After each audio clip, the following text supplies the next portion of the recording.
नमस्कार दोस्तों, स्वागत है आपका टेकी ट्यूजडेज हिंदी के एक और नए एपिसोड में। मैं हूं आपका होस्ट एस रवि कुमार। टेकी ट्यूजडेज एक साप्ताहिक शो है जहां मैं आपके टेक और करियर से जुड़े हुए सवालों के जवाब देता हूं। तो यदि आपको मेरे ये जवाब पसंद आते हैं तो इस वीडियो को लाइक कीजिए, मेरे चैनल को सब्सक्राइब कीजिए और जितना हो सके इसको सबके साथ शेयर कीजिए। चलिए आज के एपिसोड की शुरुआत करते हैं आज के पहले सवाल से।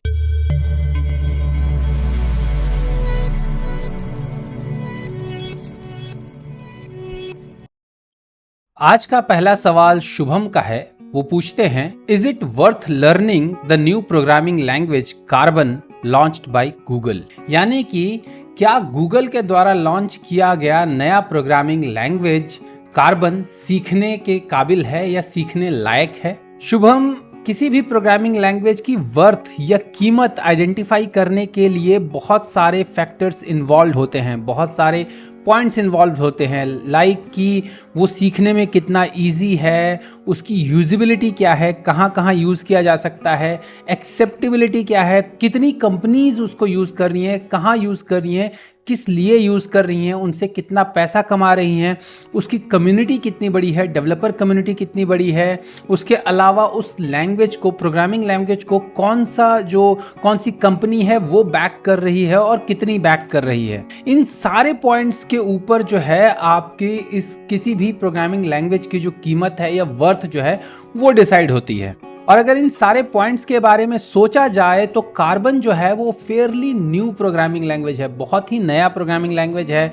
गूगल ने अभी उसे लॉन्च किया है रिसेंटली, आई थिंक महीने डेढ़ महीने या 15-20 दिन पहले लॉन्च किया है। मैंने अपने आई थिंक 2-3 हफ्ते हो गए हैं गूगल को लॉन्च किए हुए। मैंने अपने वीकली डेवलपर न्यूज़ में बताया भी था और इसको कहते कि पब्लिक किए हुए मतलब 15-20 दिन हुए हैं।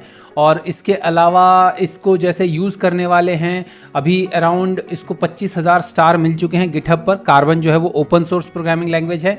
इसको 1.1 ऑलमोस्ट 1,000 लोगों ने फॉर्क किया है। इसके मेनली जो है 83 के करीब कंट्रीब्यूटर्स हैं, 100 के करीब कंट्रीब्यूटर हैं। सो उस हिसाब से अगर देखा जाए तो कम्युनिटी जो है इसकी काफ़ी छोटी है। और अब लर्निंग जो है, ईज ऑफ लर्निंग, क्योंकि ये C++ को रिप्लेस करता हुआ प्रोग्रामिंग लैंग्वेज है तो जितना टफ C++ सीखना है उतना ही टफ ये भी है। सो जो ईज ऑफ लर्निंग है वो भी थोड़ा सा नहीं है, टफ है मैं ये कहूँगा सीखने के लिए। यूजिबिलिटी, जहाँ जहाँ C++ यूज़ होता है वहाँ वहाँ इसको गूगल यूज़ करने का प्लान कर रहा है, लेकिन कैसे कर रहा है इस बारे में अभी बहुत ज़्यादा क्लैरिटी नहीं है।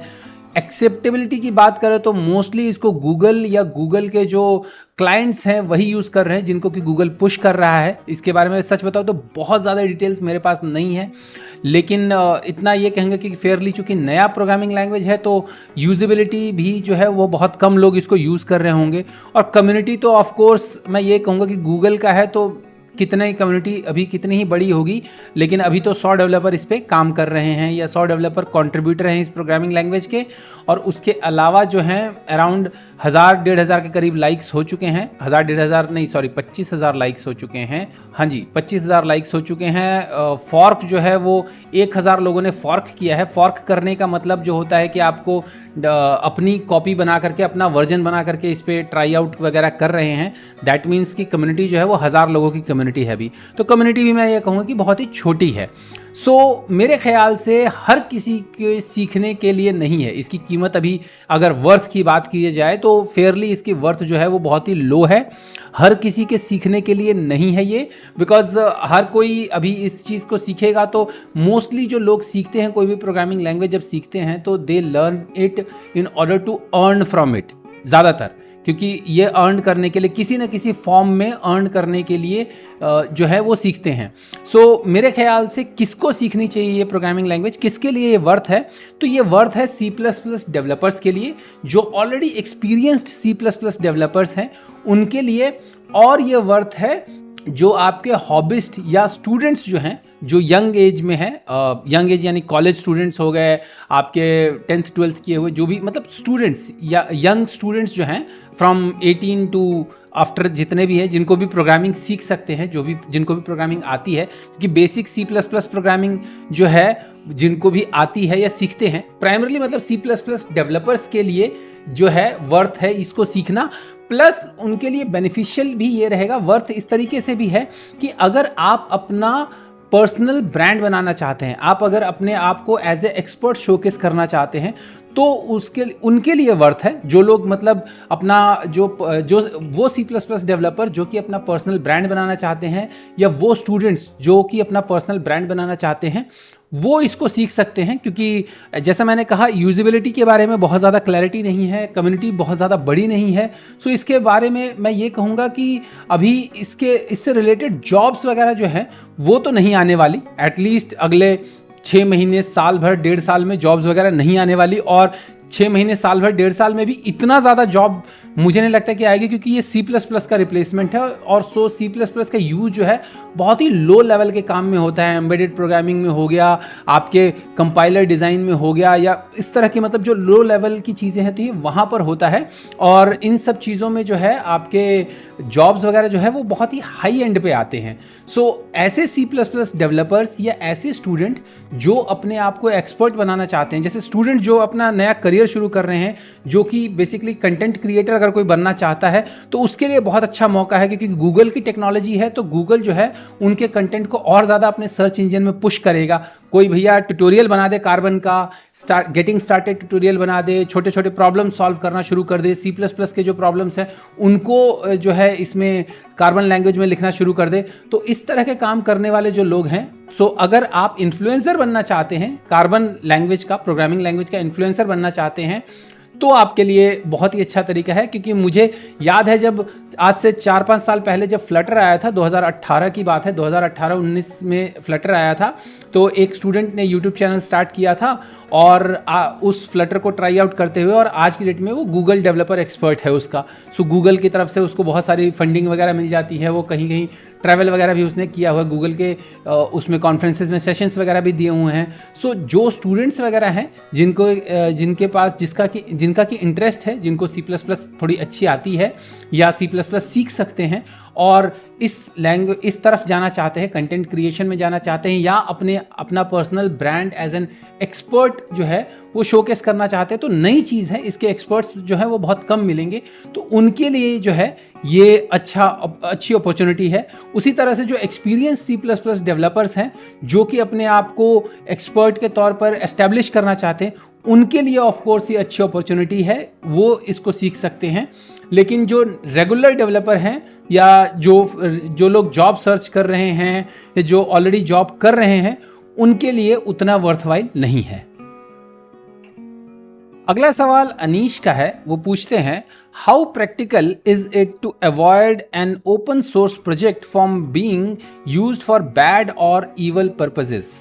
यानी कि ये बात तय करना या ये फिक्स करना कितना प्रैक्टिकल है या कितना वाजिब है, क्या ये किया भी जा सकता है कि नहीं, कि जो ओपन सोर्स प्रोजेक्ट है उसका गलत इस्तेमाल कोई ना करे।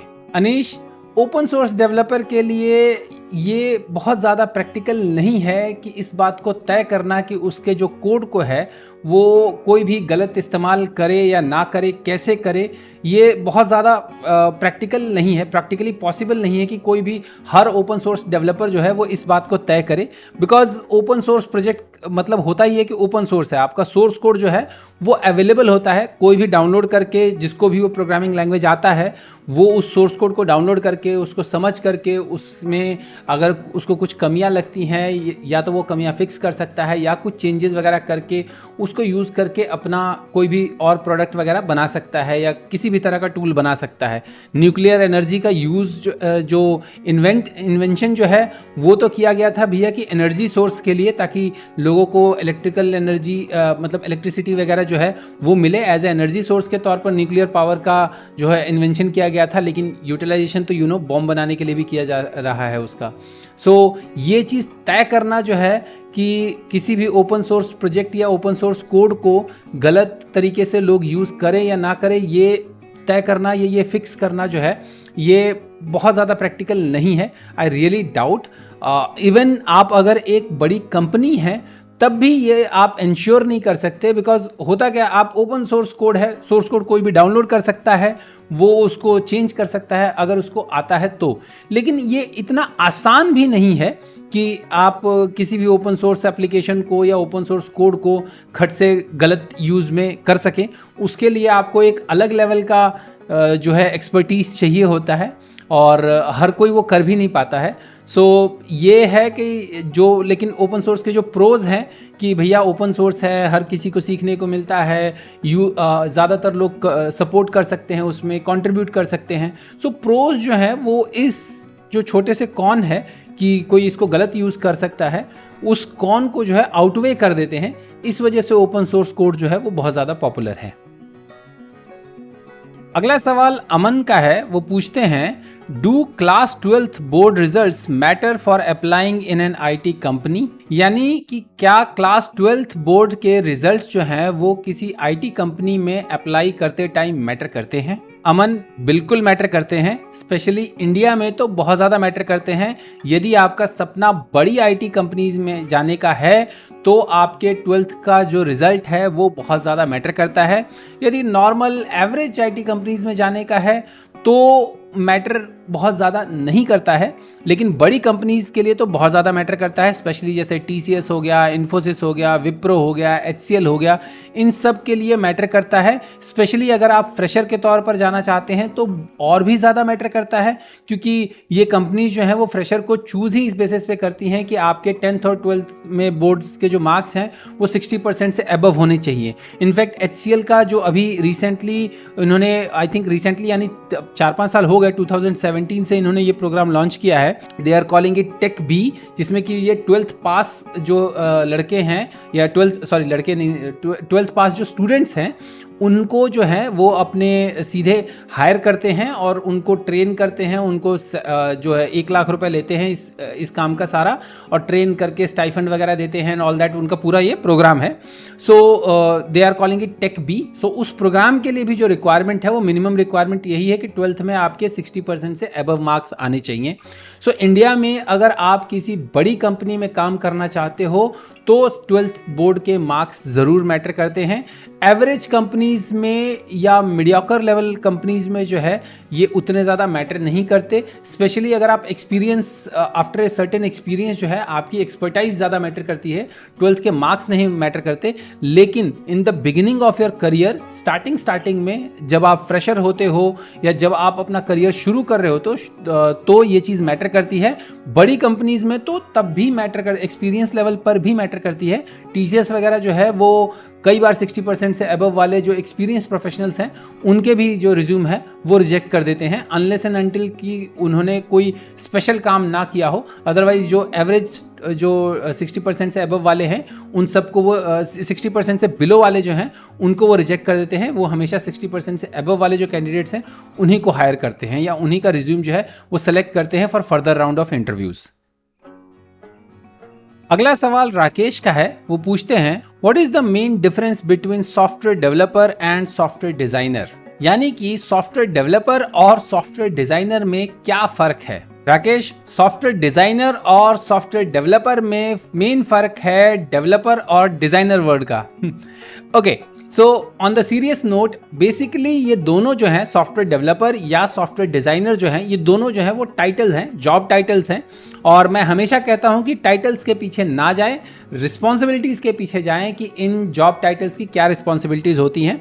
तो मैं एक एक करके दोनों जॉब टाइटल्स की रिस्पॉन्सिबिलिटीज़ क्लियर कर देता हूं जितना मुझे पता है उस हिसाब से, और फिर उसके बाद आप समझ जाएंगे कि इन दोनों में क्या डिफरेंस है। तो पहले हम बात करते हैं सॉफ्टवेयर डेवलपर की। सॉफ्टवेयर डेवलपर जो है वो सबसे कॉमन टाइटल है इंडस्ट्री में यूज किया जाने वाला। सॉफ्टवेयर डेवलपर वो पर्सन होता है जो कि आपका सॉफ्टवेयर के लिए कोड लिखता है, यानी सॉफ्टवेयर डेवलप करने के लिए, किसी भी सॉफ्टवेयर को डेवलप करने के लिए कोड लिखता है, यूनिट टेस्ट केसेस लिखता है। सो उसकी रिस्पॉन्सिबिलिटीज प्राइमरी यही होती हैं, कोड लिखना और यूनिट टेस्ट केसेस लिखना। ये जो जॉब टाइटल है सॉफ्टवेयर डेवलपर का जॉब टाइटल बहुत सारी कंपनीज में यूज होता है। ज़्यादातर कई कई कंपनीज में सॉफ्टवेयर डेवलपर वो लोग तब यूज़ करते हैं जब जो पर्सन होता है या जो भी पर्सन होता है जिसको कि वो हायर करते हैं, वो टेक्निकली जिसने बीटेक या बीई नहीं किया होता है, वो कंपनीज उसको सॉफ्टवेयर डेवलपर के तौर पे हायर करती हैं, और जिन्होंने बीटेक वगैरह किया होता है उसको सॉफ्टवेयर इंजीनियर या एसडीई सॉफ्टवेयर डेवलपमेंट इंजीनियर के तौर पे हायर करती हैं। ज़्यादातर ये बड़ी कंपनीज में होता है, एवरेज कॉमन कंपनीज में बहुत ज़्यादा मैटर नहीं करता, वो इसीलिए टाइटल जो है वो सॉफ्टवेयर डेवलपर का ही रखती हैं, और उसमें अगर किसी ने बीसीए किया हो, एमसीए किया हो या इंजीनियरिंग की हुई, सबको हायर कर लेते हैं, और रिस्पॉन्सिबिलिटीज़ जो होती हैं वो वही होती हैं कॉमन, कि डेवलपमेंट करना है, यूनिट टेस्टिंग करना है, जो भी रिक्वायरमेंट है उसके हिसाब से डेवलपमेंट करना है। सो सॉफ्टवेयर डेवलपर जो टाइटल है वो मैंने जैसे कहा कि जॉब टाइटल बहुत ही ज़्यादा कॉमनली यूज़ होने वाला टाइटल है, वर्ल्ड वाइड बहुत ज़्यादा कॉमनली यूज़ होने वाला टाइटल है। इंडिया हो गया, अब्रॉड हो गया, यूएस हो गया, यूके हो गया, जहाँ पर भी सॉफ्टवेयर डेवलपमेंट कंपनीज होती हैं वहाँ पर ये सॉफ्टवेयर डेवलपर टाइटल जो है वो यूज़ होता है प्राइमरली। और सबसे बेसिक जो पहला जो टाइटल होता है सॉफ्टवेयर डेवलपर ही होता है, उसके बाद इसमें फर्दर लेवल्स ऐड किए जाते हैं। सॉफ्टवेयर डेवलपर लेवल 1, 2, सीनियर लगा देते हैं, प्रिंसिपल लगा लेते हैं, तो मतलब वो एडजेक्टिव्स वगैरह लगाते रहते हैं, लेकिन बेस टाइटल जो होता है सॉफ्टवेयर डेवलपर का यही होता है कि वो डेवलपमेंट का काम करता है। अब बात करते हैं सॉफ्टवेयर डिज़ाइनर की। सॉफ्टवेयर डिज़ाइनर जो टर्म है ये थोड़ा सा वेग है, और इस टाइटल का जो यूटिलाइजेशन है वो कंपनी टू कंपनी वेरी करता है। कुछ कंपनीज में सॉफ्टवेयर डिज़ाइनर जो है वो उन लोगों के लिए यूज़ किया जाता है, ये जो टर्म जो है या ये टाइटल जो है वो उन लोगों के लिए यूज़ किया जाता है जो कि कंप्लीट सॉफ्टवेयर का डिज़ाइन बनाते हैं। डिज़ाइन मतलब या तो वर्क फ्लो डिज़ाइन हो गया, या आपका किसी भी तरह का डिज़ाइन हो गया, उस तरह का डिज़ाइन मतलब किसी भी तरह का डिज़ाइन, यानी कि आपका डेटाबेस डिज़ाइन हो गया, वर्क फ्लो डिज़ाइन हो गया, या आपका यूआई डिज़ाइन हो गया, प्रोडक्ट डिज़ाइन हो गया। सो इसकी कोई क्लैरिटी नहीं है सॉफ्टवेयर डिज़ाइनर की कि किस लेवल के लिए यूज़ करते हैं। कुछ कंपनीज जो है जो इनिशियल यूआई डिज़ाइनर है उनके लिए सॉफ्टवेयर डिज़ाइनर भी यूज़ कर लेते हैं, जो कि एप्लीकेशन का जो यूआई डिज़ाइन करते हैं उसके लिए यूज़ करते हैं। सो ये जो टाइटल है सॉफ्टवेयर डिज़ाइनर का जो टाइटल है ये बहुत ही कम कंपनीज यूज़ करती हैं, और बहुत ही रेयरली यूज़ होता है ये टाइटल। और इसके बारे में मैं सिंपली ये कह सकता हूँ कि इसको मुझे बहुत ज़्यादा पता नहीं है, लेकिन मुझे यही लगता है कि ये जो है डिज़ाइनिंग वाला जो है, जो लोग यूआई डिज़ाइनिंग या यूएक्स डिज़ाइनिंग ये सारा जो काम करते हैं उसमें कहीं ये लोग सॉफ्टवेयर डिज़ाइनर कुछ कंपनी जो है वो टाइटल यूज़ करती हैं प्राइमरी। लेकिन यूआई डिज़ाइनर के लिए यूआई डिज़ाइनर या यूआई यूएक्स डिज़ाइनर, ये दो टाइटल जो है वो बहुत ही कॉमनली यूज़ होते हैं, यूआई यूएक्स डिज़ाइनर। सो हालांकि दोनों में बहुत ज़्यादा डिफरेंस है। यूआई डिज़ाइनर जो होता है वो यूआई का डिज़ाइन बनाता है, मतलब उसको एस्थेटिक्स, लुक्स, कलर्स वगैरह से मतलब होता है। और यूएक्स डिज़ाइनर जो होता है जो जिसका पर्पस होता है यूएक्स यानी कि यूज़र एक्सपीरियंस डिज़ाइनर। सो यूज़र एक्सपीरियंस डिज़ाइनर जो है वो लुक्स, एस्थेटिक्स, कलर वगैरह के अलावा वो इस बात के पे भी ध्यान देता है कि यूज़र का एक्सपीरियंस कैसा होगा, यानी कि वर्क फ्लो में जब यूज़र जब काम करेगा तो उसको एक्सपीरियंस कितने अच्छे से कोई भी फंक्शनैलिटी जो है वो पूरी कर सके। मतलब एक स्क्रीन पे क्या एक बटन से काम चल जाएगा, 2 बटन दबाना पड़ेगा किसी फंक्शनैलिटी के लिए, तो उसका पर्पस ये होता है कि यूज़र कितने अच्छे से किसी स्क्रीन पे टिके, अपना काम करे, वो बेसिकली यूज़र एक्सपीरियंस डिज़ाइनर का काम होता है। सो आई थिंक सॉफ्टवेयर डिज़ाइनर जो है वो यूआई यूएक्स डिज़ाइनर के ऊपर ही या इसी के लिए कुछ कंपनीज यूज़ करती हैं। अदरवाइज़ मैंने सच बताऊं तो सॉफ्टवेयर डिज़ाइनर टर्म बहुत कम सुना है, या सुना ही नहीं है। आपके इस क्वेश्चन से मैं पहली बार सुन रहा हूं। ज़्यादातर जो टर्म यूज़ होता है वो होता है यूआई डिज़ाइनर या यूएक्स डिज़ाइनर। लेकिन सॉफ्टवेयर डेवलपर तो जैसा मैंने कहा कि बहुत ही सबसे ज़्यादा कॉमनली यूज़ होने वाला सॉफ्टवेयर टाइटल है। सो आपके सवाल का जवाब यही है कि दोनों में डिफरेंस क्या है। दोनों जो है वो सॉफ्टवेयर कंपनी में यूज़ किए जाने वाले जॉब टाइटल्स हैं। सो आप इस टाइटल के पीछे मत जाइए, आप रिस्पॉन्सिबिलिटीज़ के पीछे जाइए कि आपको क्या रिस्पॉन्सिबिलिटीज़ मिल रही हैं। So rather than asking this question here, आप बेसिकली क्या कीजिए कि जहाँ पर भी आपने ये टर्म देखा है सॉफ्टवेयर डिज़ाइनर का, वो आप उसमें देखिए कि रिस्पॉन्सिबिलिटीज़ क्या है, जॉब रिस्पॉन्सिबिलिटीज़ क्या है, स्किल सेट्स क्या है। हमेशा हर जॉब जो आपका जॉब डिस्क्रिप्शन होता है, कभी भी किसी भी पोर्टल पर जब जॉब डिस्क्रिप्शन जो दिया जाता है वहाँ पर स्किल्स के साथ साथ रिस्पॉन्सिबिलिटीज़ भी मेंशन की होती हैं। तो आई थिंक अगर आप वो रिस्पॉन्सिबिलिटीज़ पढ़ेंगे तो आपको क्लियरली पता चल जाएगा कि सॉफ्टवेयर डिज़ाइनर की क्या रिस्पॉन्सिबिलिटीज़ होती हैं।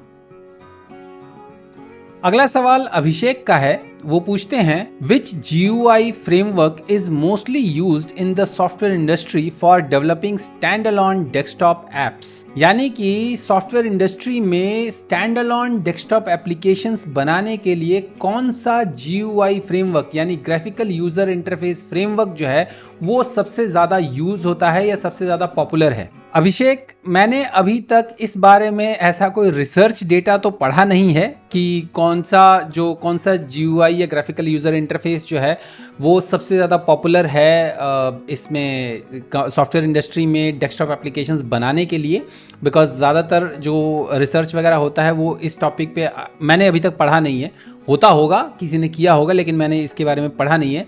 लेकिन अपने पिछले जो भी मेरे इंडस्ट्री में एक्सपीरियंस है, अराउंड 20-22 साल का एक्सपीरियंस है, अनऑफिशियली एंड ऑफिशियली 18 साल के एक्सपीरियंस में मैंने यही देखा है कि अभी तक जब तक आपका इलेक्ट्रॉन जब तक पॉपुलर नहीं हुआ था, तब तक जो सबसे ज़्यादा पॉपुलर GUI फ्रेमवर्क था या ग्राफिकल यूज़र इंटरफेस फ्रेमवर्क जो था वो विनफॉर्म्स था या विंडोज़ फॉर्म्स जिसे हम कहते हैं, वो सबसे ज़्यादा पॉपुलर था for creating stand alone desktop applications बनाने के लिए। इनफैक्ट अभी भी मैं कहूँगा आज की डेट में भी विनफॉर्म्स जो है वो सबसे इजी और सबसे ज़्यादा पॉपुलर है डेस्कटॉप एप्लीकेशंस बनाने के लिए, बिकॉज विनफॉर्म्स जो है वो बहुत ही इजी है। आपका ड्रैग एंड ड्रॉप करके आप UI डिज़ाइन कर सकते हैं और उसको आराम से एप्लीकेशन वगैरह बना सकते हैं और बहुत ही ईजी है, बहुत ही पॉपुलर। मैं ये कहूँगा कि कंपनीज जो हैं बहुत ज़्यादा यूज़ करती हैं, क्योंकि विंडोज़ के जो कंट्रोल्स हैं, विंडोज़ के सारे कंट्रोल्स जो हैं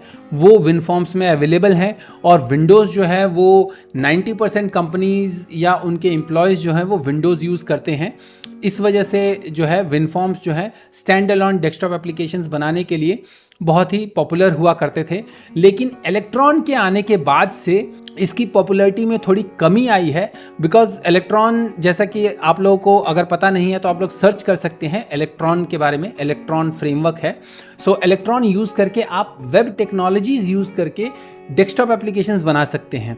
सो जो रिसोर्स की जो डिपेंडेंसी थी कि विनफॉर्म्स एप्लीकेशंस बनाने के लिए आपको जो है वो .NET डेवलपर चाहिए होता था और विनफॉर्म्स का .NET डेवलपर चाहिए होता था। कम एक्सपीरियंस वाला भी हो तो चल जाएगा, लेकिन जो है उसकी स्पेशल अवेलेबिलिटी जो है वो डिपेंडेंसी जो है वो ख़त्म हो गई। आज की डेट में अगर किसी के पास वेब डेवलपर्स भी पड़े हुए हैं, एंगुलर के डेवलपर हैं या Vue.js के डेवलपर हैं या React के डेवलपर हैं, जो भी पॉपुलर फ्रेमवर्क है, इनको यूज़ करके वो HTML या वेब एप्लीकेशन को ही एज ए डेस्कटॉप एप्लीकेशन के तौर पर यूज़ कर सकते हैं। सो बहुत सारे स्टैंड अलोन डेस्कटॉप एप्लीकेशंस बनाने के लिए आज की डेट में ज़्यादातर कंपनीज जो हैं वो इलेक्ट्रॉन की तरफ जा रही हैं, क्योंकि इलेक्ट्रॉन जो है वो क्रॉस प्लेटफॉर्म है।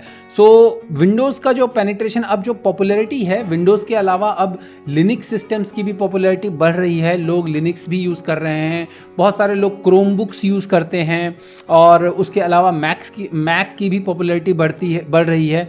सो मैक भी बहुत सारे यूज़ कर रहे हैं और क्रॉस प्लेटफॉर्म होने की वजह से डेस्कटॉप एप्लीकेशन अगर आपको बनाना है, क्रॉस प्लेटफॉर्म डेस्कटॉप एप्लीकेशन बनाना है, तो बहुत सारे लोग जो हैं वो बेसिकली उनको इस चीज़ से लेना देना नहीं होता कि वो जो लुक एंड फील कैसा मैटर करता है, फंक्शनैलिटी मैटर करती है मोस्टली। सो जिनको फंक्शनैलिटी मैटर करती है वो ज़्यादातर इलेक्ट्रॉन पे जा रहे हैं। जिनको लुक एंड फील मैटर करता है वो उस बात पे जाते हैं कि यूज़र बेस कौन सा है, ज़्यादा यूज़र बेस कौन से हैं। अगर विंडोज़ ज़्यादा यूज़ करने वाले लोग हैं तो वो विनफॉर्म्स यूज़ करते हैं या WinUI 3 या WPF या UWP। अब जो भी नए फ्रेमवर्क्स है आज की डेट में, अब मावी भी रिलीज़ हो चुका है तो मावी भी यूज़ करेंगे। सो जिन लोगों को अब क्रॉस प्लेटफॉर्म जाना है वो लोग मावी भी यूज़ करके बना सकते हैं।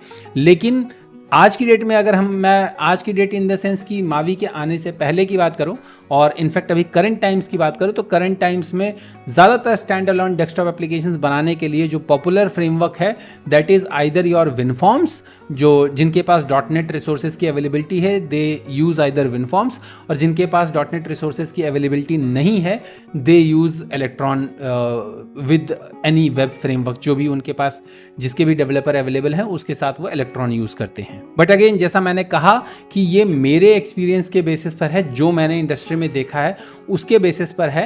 अदरवाइज इसका कोई डेटा अभी तक मेरे पास नहीं है और मैंने किसी रिसर्च को पढ़ करके ये चीज़ नहीं बताई आपको। ये पूरा का पूरा जो है ये मेरा एजम्पशन है और मैंने जैसा देखा है कंपनीज में होते हुए, जो प्रोडक्ट्स देखे हैं आज की डेट में मार्केट में, उनके बेसिस पर ये मेरा कंक्लूजन या मेरा जो ओपिनियन आप कह सकते हैं कि ये मेरा ओपिनियन है कि आज की डेट में ज़्यादातर जो है आइदर कंपनीज विनफॉर्म्स यूज़ करती हैं और या फिर आपका इलेक्ट्रॉन यूज़ करती हैं to make stand alone desktop applications. तो ये थे इस हफ्ते के आपके टेक और करियर से जुड़े हुए सवालों के जवाब। यदि आप भी अपने किसी सवाल का जवाब अगले हफ्ते के टेकी ट्यूजडेज में देखना चाहते हैं तो आप अपना सवाल कमेंट सेक्शन में या किसी भी सोशल मीडिया चैनल पर मुझे टैग करके पोस्ट कर सकते हैं। मेरे सारे सोशल मीडिया हैंडल सेम है, टेकी राठौर। उम्मीद करता हूँ आपको मेरे ये जवाब पसंद आए होंगे। यदि आपको मेरे ये जवाब पसंद आए हैं तो हमेशा की तरह वही गुजारिश है आपसे कि इस वीडियो को लाइक कीजिए, मेरे चैनल को सब्सक्राइब कीजिए और जितना हो सके इस वीडियो को सबके साथ शेयर कीजिए। तो जल्द ही मिलते हैं मेरे अगले वीडियो में, तब तक के लिए अपना ख्याल रखिएगा। नमस्कार।